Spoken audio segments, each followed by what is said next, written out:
आप दोनों मुझे एक चीज समझाइए। आपने कहा कि रियल पॉलिटिक्स बात कुछ देर पहले अजय सर ने एक बहुत अच्छी बात कही, uniformity, how important this gives you discipline, way of life.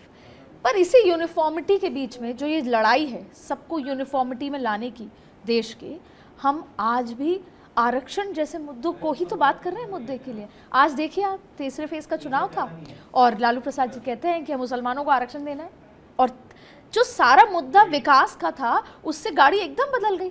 अब देखिए इसका इम्पैक्ट पोलराइजेशन में होता है, रिवर्स पोलराइजेशन में होता है। इस कांग्रेस के लोगों से हमने सवाल किया तो उनको इस बात का आइडिया भी नहीं है, वो सिर्फ कवर अप कर रहे हैं। तो फिर घूम फिर के जहां हम यूनिफॉर्मिटी के दौर में आगे बढ़ना चाहिए वहां हम अभी भी ये कह रहे हैं कि हम तो मुसलमान। I am not against aarakshan reservation, पर आई एम टुवर्ड्स इक्वालिटी और यूनिफॉर्मिटी कि we should go towards that आने वाली जनरेशन। एक बहुत बड़ा फर्क है देखिए, एक आध्यात्मिक विचार करने में, एक विचार विमर्श करने में और ग्राउंड पॉलिटिक्स में।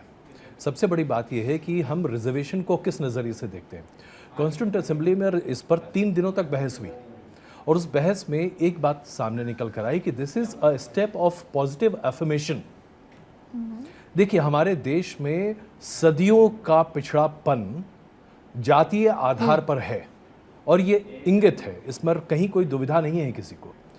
और जातीय आधार पर जो पिछड़ापन है उसी को आर्थिक आधार का पिछड़ापन भी माना गया, क्योंकि अगर आप सामाजिक तौर पर पिछड़े हैं, अगर आप वंचित हैं, तो आर्थिक तौर पर तो आप समाज से पहले ही वंचित हो चुके हैं, इसलिए आप वहाँ पर भी आपके पास इकोनॉमिक प्रॉस्पेरिटी नहीं होगी। यही वजह है कि जब बाबा भीमराव अम्बेडकर ने आरक्षण के मुद्दे पर बहस रखी तो उन्होंने कहा कि जातीय आधार को आर्थिक आधार की तुलनात्मक मानते हुए जातीय आधार पर आरक्षण देना चाहिए।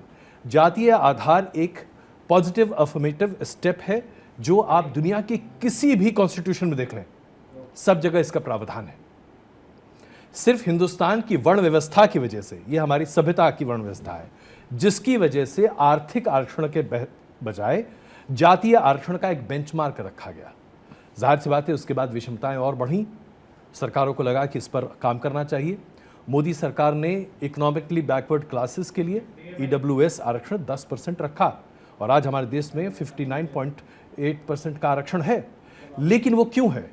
क्योंकि जब आप देश की बल्क पॉपुलेशन को सदियों से दबाते आए हैं, उसको पॉलिटिकल राइट्स नहीं है, उसको इकोनॉमिक राइट्स नहीं है, उसको सोशल राइट्स नहीं है, ये स्टैंडिंग तो आपको देना ही होगा, अन्यथा बराबरी में कैसे देश बढ़ेगा। फिर आप आइलैंड्स ऑफ प्रोस्पेरिटी की बात करेंगे, जिसकी बात करते हैं तमाम लोग, और वेलफेयर स्टेट की बात करते हैं। इसलिए आरक्षण पर अगर आज बहस हो रही है बहुत ही सार्थक है, देश के लिए जरूरी है कि इस पर बहस हो। नहीं, पर इसके पीछे की मंशा कितनी सार्थक है ये भी तो क्वेश्चनेबल है ना सर।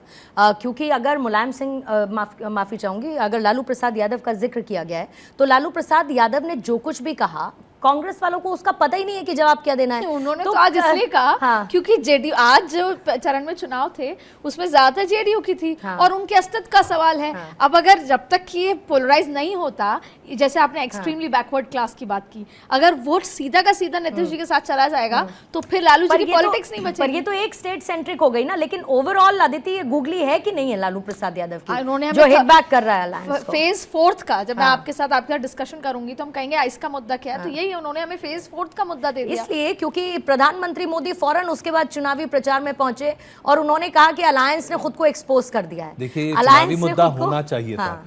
क्या इस बात की जानकारी देश को है या देश में तमाम बुद्धिजीवी वर्ग को है कि आज OBC आरक्षण के तहत देश में जातीय आधार पर मुसलमानों का आरक्षण दिया गया है?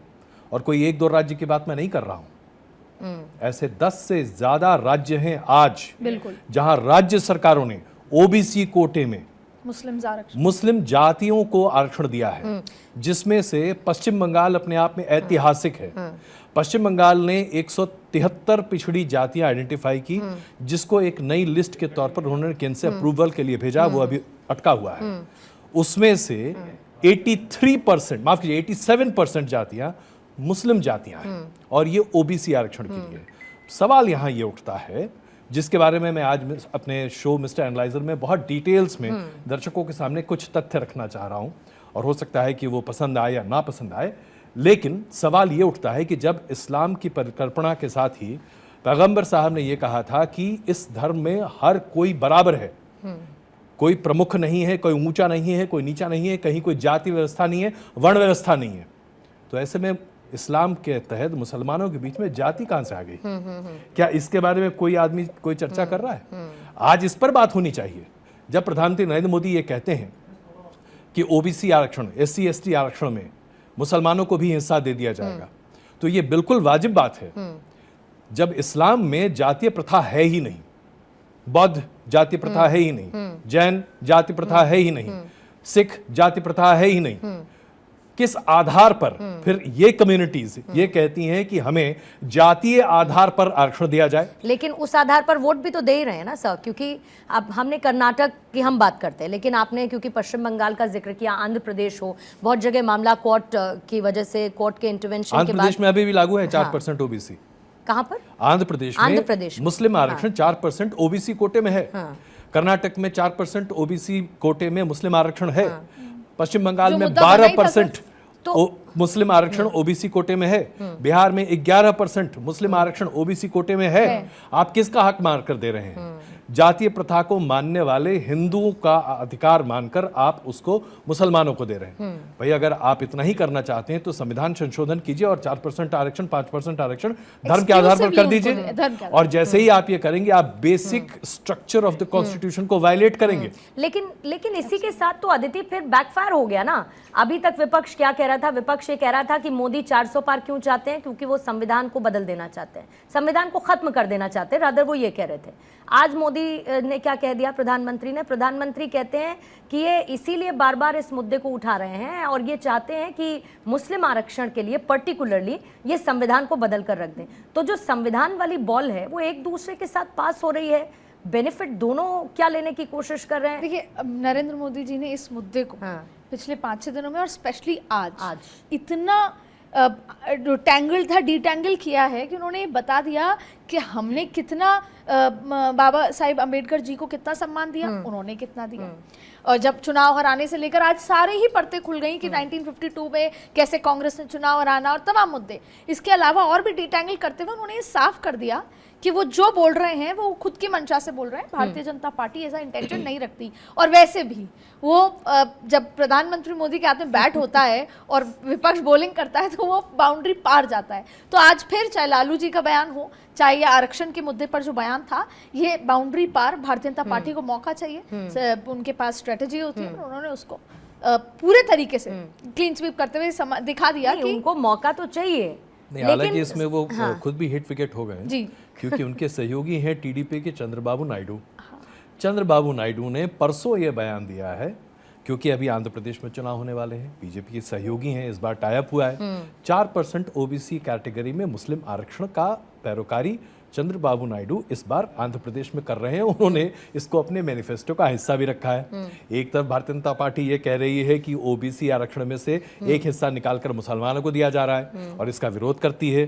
दूसरी तरफ आप चंद्रबाबू नायडू जी को देखिए, जो आंध्र प्रदेश में अपनी वोट की राजनीति कर रहे हैं। But then for that matter deputy CM Diya कुमारी राजस्थान की, वो ये कह रही है कि संविधान बदलेंगे, क्यों नहीं बदलेंगे? उनका बयान अपने आप में जबरदस्त है कि हम इसलिए मेजॉरिटी मांग रहे हैं कि संविधान बदलें।